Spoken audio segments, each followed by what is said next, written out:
Hello champions, welcome back to your own YouTube channel first flight. दोस्तों, आज हम करेंगे सेमेस्टर 3rd एंड 4th का जीई हिंदी गद्य उद्भव और विकास का। मैंने यूनिट फर्स्ट अपलोड कर दिए हैं, दो पार्ट 1 पार्ट 2, तो आप देख लीजिएगा चैनल पर जाकर। आज हम करेंगे यूनिट 2 जिसका नाम है नमक का दरोगा। इसमें आपको करनी है कहानियाँ। तो हम कहानियों में सबसे पहले करेंगे नमक का दरोगा। नमक का दरोगा करेंगे, उसमें हम देखेंगे, आपको मैं क्रक्स बता देती हूँ कि क्या क्या करेंगे। तो सबसे पहले हम सार करेंगे, उसके बाद विस्तार करेंगे, मूल संवेदना करेंगे, और उसके बाद जो मुख्य पात्र है ना, उनके चरित्र चित्रण का वर्णन करेंगे, जिसमें वंशीधर है और अलोपीदीन है।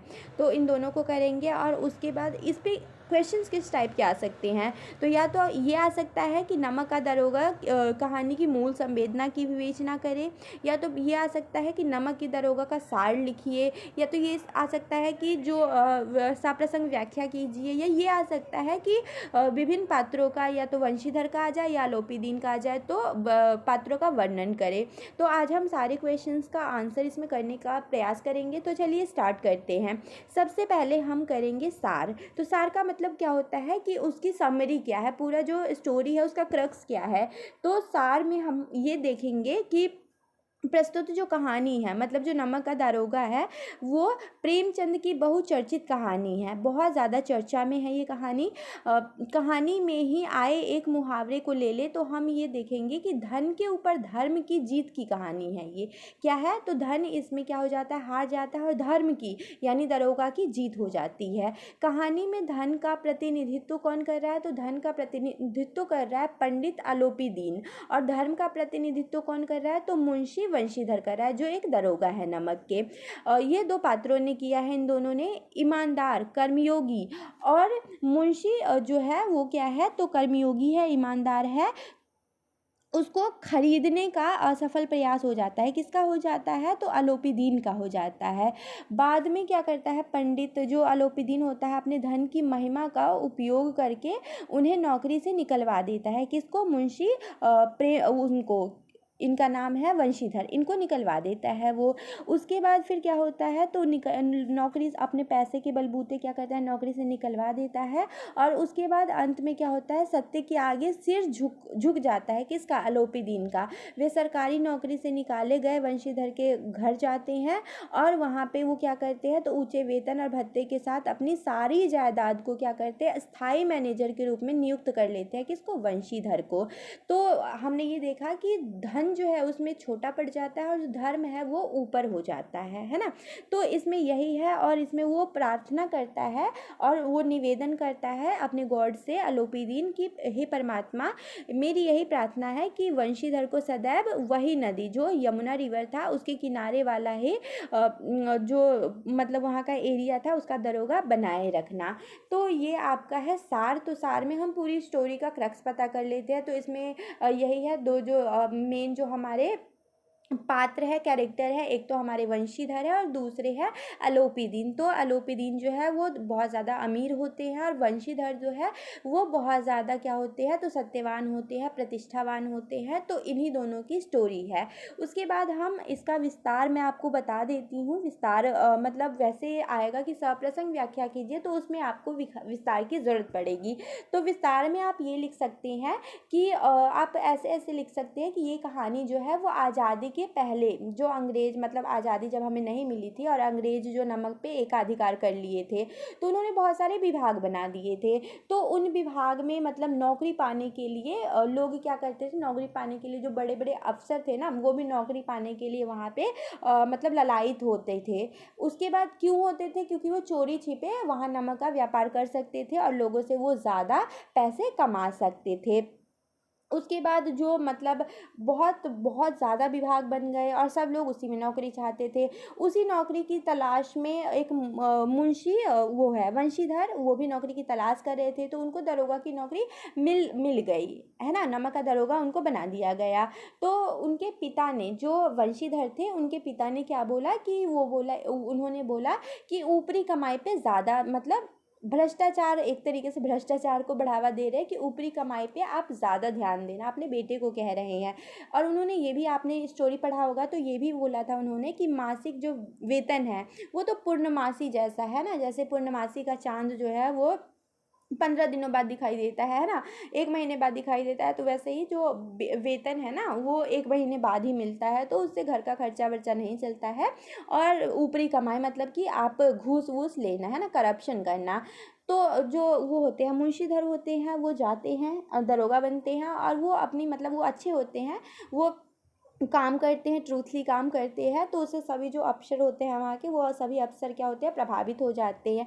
एक दिन क्या होता है, रात को सभी लोग सो रहे होते हैं ना, वंशीधर भी अपने दफ्तर में ही, ऑफिस में ही सो रहे होते हैं। और एक और चीज़ होती है, वहीं पे ऑफिस के, जहाँ पे ऑफिस होता है वहीं पे यमुना नदी होती है। तो वहाँ पे जो वंशीधर होते हैं उनको सुनाई देता है, कुछ गाड़ियों की आवाज़ सुनाई देती है, तो वो उठकर जाते हैं और वो देखते हैं बहुत सारी गाड़ियाँ लगी हुई है। तो उसके बाद वो पूछते हैं कि ये गाड़ियाँ किसकी है। तो जो गाड़ी मतलब चलाने वाले ड्राइवर्स होते हैं वो कहते हैं कि पंडित अलोपी दीन की है। और पंडित अलोपी दीन जो होते हैं वो बहुत ज़्यादा जमींदार, मतलब बहुत बड़े प्रतिष्ठित जमींदार होते हैं।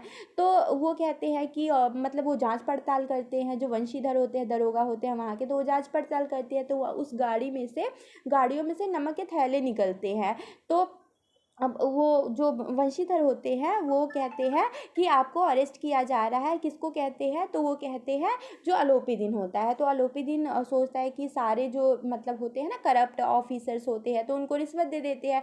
तो उनको लगा कि वंशीधर भी ऐसा ही है, तो उनको भी बोला अलोपी दिन ने कि आप रिश्वत ले लो और उसके बाद हमें जाने दो। तो उन्होंने 3-4 बार बोला, बट उन्होंने मना कर दिया। उसके बाद क्या किया, तो उनको गिरफ्तार कर लिया। किसको कर लिया, अलोपी दिन को। और किसने किया, वंशीधर ने किया।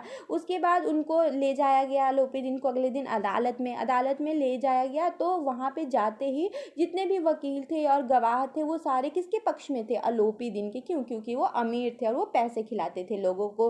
उसके बाद क्या हुआ, तो और इनके पास तो सारे थे, पूरा कानून था अलोपी दिन के पास, लेकिन वंशीधर के पास केवल और केवल सत्य था। तो उसके बाद क्या हुआ, तो पंडित जी जो थे, मतलब पंडित अलोपी दीन, उनके सबूतों का अभाव था। और जो जज है, जो कोर्ट है, वो तो क्या मांगती है, सबूत मांगती है। तो वहाँ पे उनके पास सबूत नहीं था, तो उनको मतलब बरी कर दिया। और उसके बाद वो बाहर निकले तो बहुत सारे उन्होंने पैसे भी बांटे, और उन्होंने अपने पैसे के बदौलत दारोगा को क्या कर दिया, तो मतलब वहाँ से उनको नौकरी से निकलवा दिया। उसके बाद फिर वो अगले दिन जाते हैं किसके घर पे, वंशीधर के घर पे। तो वंशीधर सोचने लगता है कि पंडित जी उन्हें लज्जित करने तो नहीं आए हैं, लेकिन उनकी बात जो वो है वंशीधर है ना, उन्होंने ऐसा सोचा था कि लज्जित करने तो नहीं आए हैं। तो फिर उन्होंने मतलब उनकी बात सुनकर, किसकी बात सुनकर, जो अलोपी दिन थे उनकी बात सुनकर उनको अचंभा हुआ, मतलब वो आश्चर्यचकित हुए। उन्होंने, जो पंडित जी थे मतलब जो अलोपी दीन थे, उन्होंने कहा कि ये स्टाम्प लगा दो आप। उन्होंने मतलब जो वो है अलोपी दीन है, उन्होंने एक लेटर दिया और बोला कि आप इस पे स्टाम्प लगा दो। और वो कैसा था, वो जो अलोपी दिन था वो वंशीधर को सारी अस्थाई ज़मीन, जो उसके पास जितनी अस्थाई ज़मीन थी, उसका मैनेजर बनाना चाहता था। और वंशीधर की आंखों में उस टाइम आंसू आ गया, और उन्होंने बोला कि इतना मतलब ये जो पंडित है, जो ये पंडित अलोपी दिन है, वो इतना भ्रष्टाचार और इतना पैसों के बदौलत ये रहने वाला इंसान मुझे ये अपने जायदाद का जो भी है वो मालिक बना रहा है, मतलब नियुक्त कर रहा है। तो उनको अजीब लगा कि ये इंसान कैसे ऐसा हो सकता है। तो इसी में हम देख रहे हैं कि जो धन था, है ना, जो अलोपी दिन के पास बहुत सारे पैसे थे, लेकिन वो नीचे हो गया कहीं ना कहीं, किसके सामने, दरोगा मतलब धर्म के सामने। उसके बाद आप मूल संवेदना कीजिएगा फ्रेंड्स, अच्छे से कीजिएगा, क्योंकि मूल संवेदना बहुत बार पूछा गया है। तो मूल संवेदना में आप ये लिख सकते हैं कि यह कहानी, मतलब मूल संवेदना में हम बेसिकली ये लिखते हैं कि वो जो कहानी है वो किस पे है, किस पे आधारित है, किस चीज़ को इंगित किया गया है। तो यह कहानी धन के ऊपर धर्म की जीत को इंगित करता है। कहानी में मानव मूल्यों का आदर्श रूप दिखाया गया है और उसे सम्मानित भी किया गया है। किसे सम्मानित किया गया है, तो दरोगा जो वंशीधर है उनको सम्मानित किया गया, मतलब उनके सत्यता को सम्मानित किया गया है। उसके बाद हम देखते हैं कि इस कहानी की मूल संवेदना है सत्यनिष्ठा, धर्मनिष्ठा और कर्मपरायणता को विश्व के दुर्लभ गुणों में बताया गया है। इस कहानी का जो मूल भाव है वो धर्मनिष्ठा है, कर्मपरायणता है और सत्यनिष्ठा है, जो कि दरोगा यानी कि वंशीधर अपनाते हैं। उसके बाद हम ये देखते हैं कि इस कहानी के माध्यम से जो प्रेमचंद जी है वो हमें यह संदेश भी देना चाहते हैं कि चाहे असत्य, अन्याय, भ्रष्टाचार आदि कैसा भी अंधकार क्यों ना हो, है ना, बहुत ज़्यादा अंधकार क्यों ना हो, कितने भी भ्रष्टाचारी क्यों नहीं हो, अगर हम सत्य की चमक में अगर हम सत्य की चमक हमारे पास अगर सत्यता है तो हम क्या कर सकते हैं, उसकी शक्ति से उन बुराइयों को कम कर सकते हैं। कितनी भी बुराइयां हो, अगर हमारे पास अच्छाई है तो हम उन अच्छाई से उन बुराइयों का अंत कर सकते हैं। और अंत में यह भी शिक्षा दी गई है कि एक बेईमान स्वामी को भी एक ईमानदार कर्मचारी की तलाश रहती है। मतलब जो आलोपी दिन है ना, वो क्या है, भ्रष्टाचारी है, लेकिन उसको दरोगा जैसा ईमानदार उसने अपने ज़मीन के लिए उन्होंने नियुक्त किया था, जायदाद के लिए अस्थाई मैनेजर बनाया था। तो यही कह रहे हैं कि उनको एक क्या चाहिए, सत्यनिष्ठावान व्यक्ति चाहिए एक भ्रष्टाचार को। तो वही है कि एक भ्रष्टाचार में भी एक शिष्टाचार छुपा हुआ है, हम ये कह सकते हैं। उसके बाद आपका नेक्स्ट टॉपिक है कि मुख्य पात्रों का चरित्र चित्रण। तो दोस्तों इसमें दो ही मुख्य पात्र है जो बहुत ज़्यादा इम्पोर्टेंट है। एक तो वंशीधर है जो दरोगा है, और दूसरे आलोपी दीन है। तो सबसे पहले हम वंशीधर का चरित्र चित्रण कर लेते हैं। तो सबसे पहले कि ये ईमानदार है ना। नमक का दरोगा कहानी में हमने अभी देखा कि ये नायक है और ये बहुत ज़्यादा ईमानदार है। किसी लालच या लोभ में आकर वह अपने इस अमूल्य गुण को नहीं छोड़ते हैं। किसको, ईमानदारी को। धन के आगे बड़े बड़े जो होते हैं उनकी ईमानदारी तो नष्ट हो जाती है। हमने देखा है ना कि मतलब कुछ लोग होते हैं जो कहते हैं मैं बहुत ईमानदार हूँ, लेकिन पैसे आने से वो उनकी ईमानदारी कम हो जाती है। लेकिन वंशीधर ने ऐसा नहीं किया। वंशीधर ने आलोपी दिन द्वारा मतलब 30,000 के अप्रॉक्स में पैसे दिए जा रहे थे, लेकिन वो अपनी ईमानदारी पे अडिग रहा। इसके बाद कठोर स्वभाव एवं दृढ़ निश्चय। वंशीधर कठोर स्वभाव एवं दृढ़ निश्चय वाला अधिकारी था, है ना।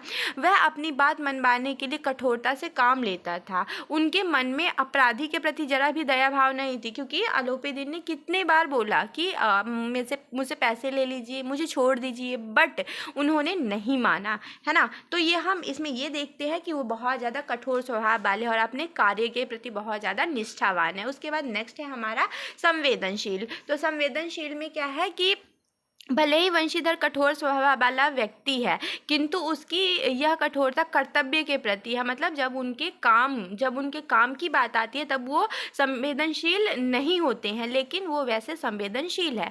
मूलतः वे संवेदनशील युवक है। और जो ये जब उन्हें पता चलता है कि पंडित आलोपी दिन उनके घर आए हैं और उसे प्रबंधक के पद पर नियुक्त करना चाहते हैं, तो उनकी आंखों में खुशी या गम जो भी कह लीजिए, खुशी ही होगी, उसके आंसू निकलने लगते हैं। तो इसका मतलब कि वो संवेदनशील है। उसके बाद नेक्स्ट है हमारा स्वाभिमानी।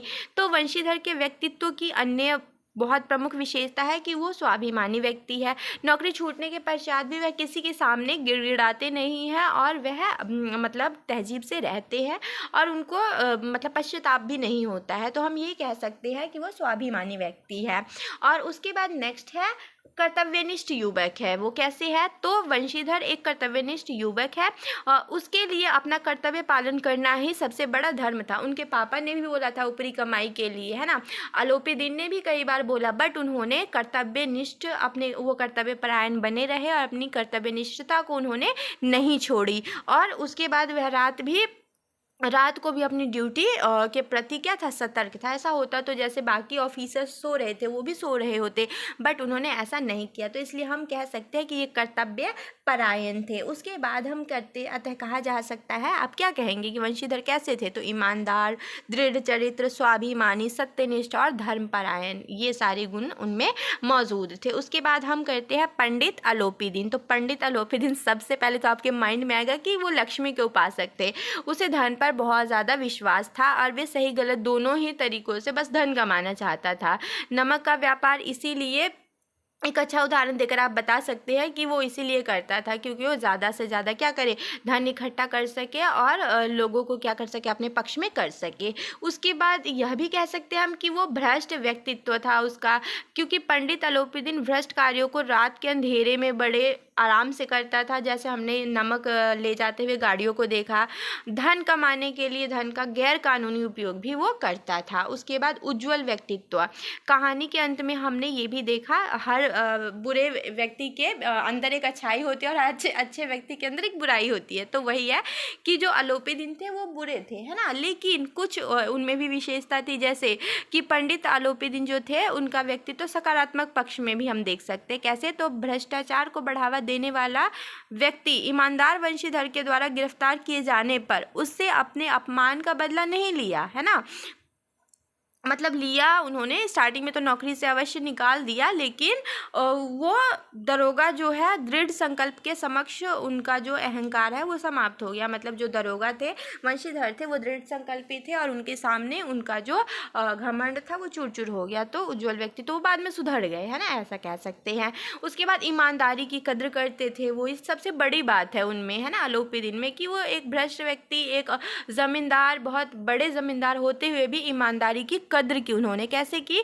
तो पंडित आलोपी दिन के व्यक्तित्व में ईमानदारी के कद्र की विशेषता भी है। उसे पता होता है कि ईमानदारी ही ऐसा गुण है जो उसके कर्मचारियों में हो तो उसकी संपत्ति में काफ़ी बढ़ोतरी होगी। तभी तो उन्होंने क्या किया, वंशीधर को नियुक्त किया था, क्योंकि वह ईमानदार था। तो उसको पता है कि अगर उसके वर्कर्स ईमानदार होंगे, है ना, तो क्या होगा, उसका जो ऑफिस है वो ज़्यादा ग्रो करेगा। तो इसलिए उसको ईमानदारी का वैल्यू तो पता था, लेकिन वो पैसे के घमंड में थोड़ा मतलब होता है, तो वो भी पैसे के घमंड में आ गया था। तो दोस्तों इसी के साथ आपका ये नमक का दरोगा ख़त्म होता है। और इससे रिलेटेड अगर कोई भी क्वेश्चन आता है तो इनमें से ही आएगा, तो आप अच्छे से अटैम्प्ट कर लीजिएगा। और ऑल द वेरी बेस्ट। और अब हम करेंगे नेक्स्ट, हमारा है मोहन राकेश का मलबे का मालिक। तो ये आपको मैं नेक्स्ट वीडियो में करवाऊंगी। तो तब तक के लिए आप लोग अपना ध्यान रखिएगा, हंसते रहिएगा, मुस्कुराते रहिएगा।